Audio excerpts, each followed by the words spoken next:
Hello everyone. तो जैसे कि बैंक के सारे एग्ज़ाम ओवर हो चुके हैं, सिर्फ एसबीआई पीओ बाकी है। उसका एग्ज़ाम भी 5 मई को हो जाएगा, मेंस का। तो अभी सब बच्चे ये सोच रहे हैं कि बट नेक्स्ट के आगे क्या करें, तो ये वीडियो उसी के लिए है।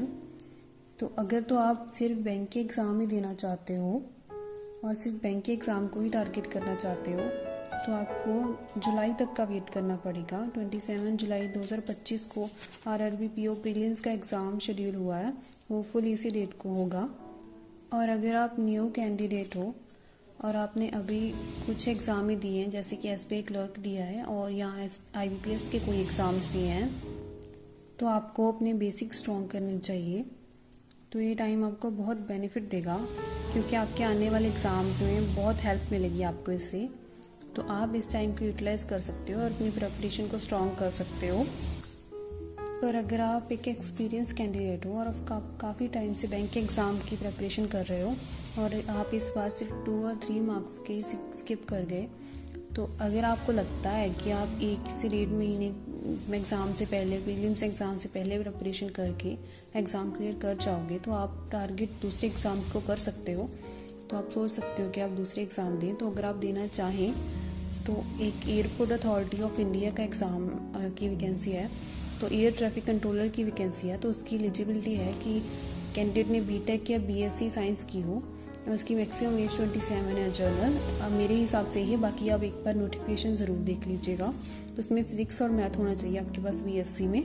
तो अगर आपकी एलिजिबिलिटी ये है तो आप चेक कर लीजिएगा। तो अगर आप करना चाहते हैं तो आपके पास 3 या 4 महीने का टाइम है। तो आप स्टेट लेवल के एग्ज़ाम दे सकते हैं, सेंटर के भी दे सकते हैं, या एआई का देना चाहें तो आप ये भी दे सकते हैं। तो ये आप पर डिपेंड करता है और ज़रूरी नहीं कि आपको एग्ज़ाम देना है। आप अपने सब्जेक्ट भी इम्प्रूव कर सकते हैं, जैसे कि आप हिस्ट्री, पॉलिटी, इकोनॉमिक्स, कंप्यूटर में से कोई भी सब्जेक्ट अपना स्ट्रॉन्ग कर सकते हैं, जिससे आपको आने वाले एग्ज़ाम्स में हेल्प होगी। आप ये मत सोचिए कि मुझे सिर्फ बैंक के एग्ज़ाम देने हैं, क्योंकि कई बार जो एग्ज़ाम आप सोचते भी नहीं हो, आपका वो एग्ज़ाम क्लियर हो जाता है। तो अगर आपको लगता है, आप एक्सपीरियंस कैंडिडेट हो, आप काफ़ी टाइम से प्रिपरेशन कर रहे हो, तो आपको लगता है कि इस बार आपका थोड़े से रह गए हैं, तो अगली बार हो जाएगा, तो आप दूसरे एग्ज़ाम टारगेट कर सकते हो, सिर्फ बैंक पे डिपेंड नहीं रहना चाहो तो अगर आप चाहो तो आप एआई दे सकते हो, कोई भी एग्ज़ाम जो भी आपको लगता है। और वैसे भी मोस्टली सबका अल्टीमेट गोल तो गवर्नमेंट जॉब होता है, किसी का स्पेसिफिक गोल कम होते हैं कि बैंक की जॉब लेनी है। पर अगर आपको लगता है कि बैंक की जॉब लेनी है तो आप वो भी ले सकते हो, ज़रूरी नहीं है। पर अगर आप चाहो तो आप ये एग्ज़ाम टारगेट कर सकते हो जो फ्री है इस टाइम के लिए। पर आपको जो भी करना है आपको अभी स्टार्ट कर देना चाहिए। तो आप अभी डिसाइड कीजिए कि आपको क्या करना है, बाकी चॉइस तो आपकी है, पर आपके पास अभी टाइम है।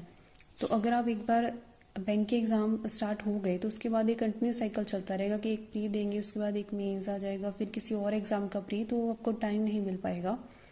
तो अगर आपको कुछ भी करना है तो आप अपने टाइम वेस्ट मत कीजिए, बहुत कीमती है। अभी से स्टार्ट कर दीजिए अपनी प्रिपरेशन।